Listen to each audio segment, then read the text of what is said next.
Comcast under attack for bad customer service. Actually, it's their customer retention department is what they. If you say I want to cancel, that's who you get routed to. Apparently, at least according to some of the one of the callers of this program worked in such a division. And Ryan Block, sharing his story, and his wife, the writer Veronica Belmont. He is the former editor of the tech site Engadget and a product developer at AOL. And it's quite a phone call.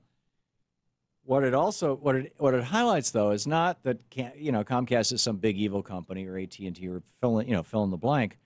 It's that these very large corporations across America, and we saw the same thing with the rant that I just gave about the CCA and GEO Group, how these private prison companies now are sculpting and shaping the comprehensive immigration reform so that it will guarantee over 4 million prisoners for them. Number one, and number two, the mayor who called in earlier,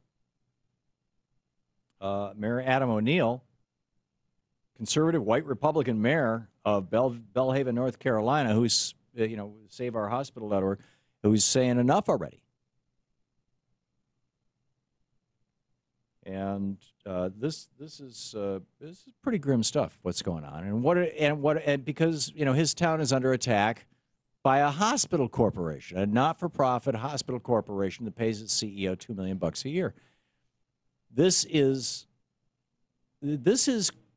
crony capitalism writ large.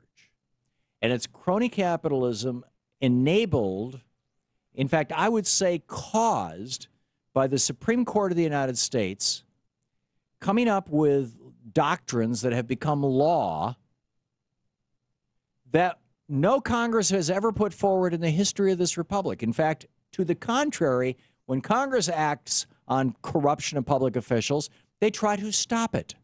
The Tillman Act in 1907, the election reforms of 1974, the most recently McCain-Feingold.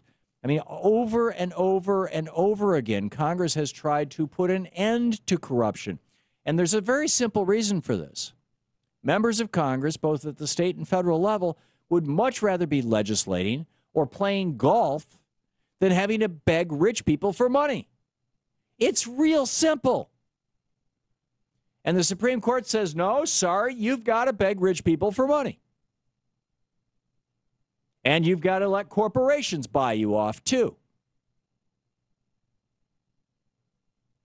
And not only has this never been voted into place by any legislature ever anywhere, this is wholly the creation of the United States Supreme Court, in large part since Lewis Powell was put on the court by Richard Nixon in 1972. Not only is that the case, but the only way that we can fix this is by going around the Supreme Court, which takes us to move to amend.org. If we were to amend the Constitution to say corporations do not have the rights of persons enumerated under the 14th Amendment of the Constitution, and money is not considered to be speech and thus protected by the First Amendment of the Constitution, if we were to do those two things, then Congress would immediately, and I say this from knowing members of Congress, Republicans and Democrats, Congress would immediately say, okay, we don't have to beg for money 6 hours a day anymore.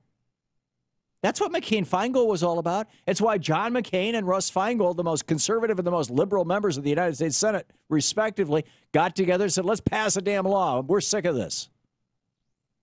Maximum $2,200 contribution per year. That's it. We're going to drive down the costs of elections. Now, why is it you don't know about this? Well, it could be that your television network where people get a lot of their news, whether it's cable TV, whether it's CNN or MSNBC or Fox News or ABC, CBS, NBC, they're not going to tell you what I just told you.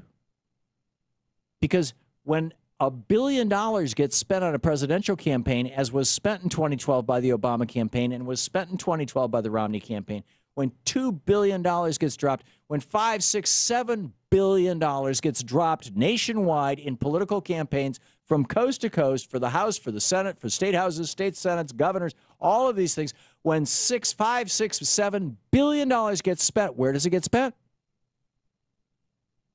Probably solidly 75 to 80% of it goes to local TV and network television, but specifically local TV, to the television industry.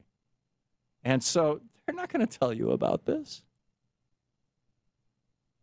Some little bit of it goes to radio. It goes mostly to music radio and to sports radio, which is why you will hear about this. And frankly, I've heard Michael Savage go off on these rants. It's been a lot of years.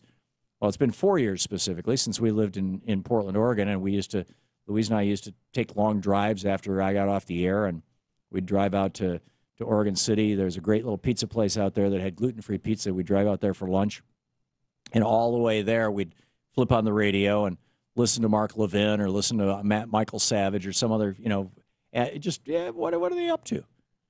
We're taking the other side. We need to know what's going on, and I think, frankly, Michael Savage does very entertaining talk radio.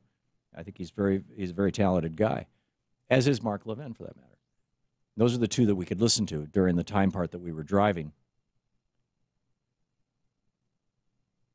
And it was amazing to me that they would very often be saying the same things I was saying about the corruption of our public officials. And occasionally they would even tie it back to the Supreme Court. I think this is an issue that is bipartisan. I think this is an issue that transcends politics. It transcends party. It's called corporatism. Benito Mussolini invented a term for the merger of corporations and state. He called it fascism. And now you see, when 70% of the NSA's budget has been outsourced and those private corporations are lobbying Congress for the NSA to do more and more spying, you wonder why? Because there's money in it. This is not about the national security of the United States. I mean, at a thin layer, the icing on top of the cake is the national security, but the cake itself, that's money for contractors. Whether it's war, whether it's national security, whether it's prisons, whether it's drug policy. I mean, you name it. You drill into any of it, whether it's giant corporations, whether it's keeping wages low, whether it's banksterizing, financializing the economy, whatever it may be. When you get right down to the core of it, you find that at the core of it is corporatism, is the doctrine that money is speech and corporations are people. Now, I know that some of my conservative colleagues, I read this, I don't know it for a fact, but I read it in Politico a few months ago, that Limbaugh and Hannity and a couple of these guys were getting literally millions of dollars from Koch brother-connected companies and similar organizations. And, of course, that doesn't happen here. It doesn't happen with a lot of the conservative shows, but some of the big names, they're probably not going to talk about these things. But the ones who are not getting the money, it's like Mark Felt, the number 2 guy in the FBI, told Bob Woodward when he was operating under the pseudonym of Deep Throat, follow the money. You want to know what's going on in this country? Follow the money.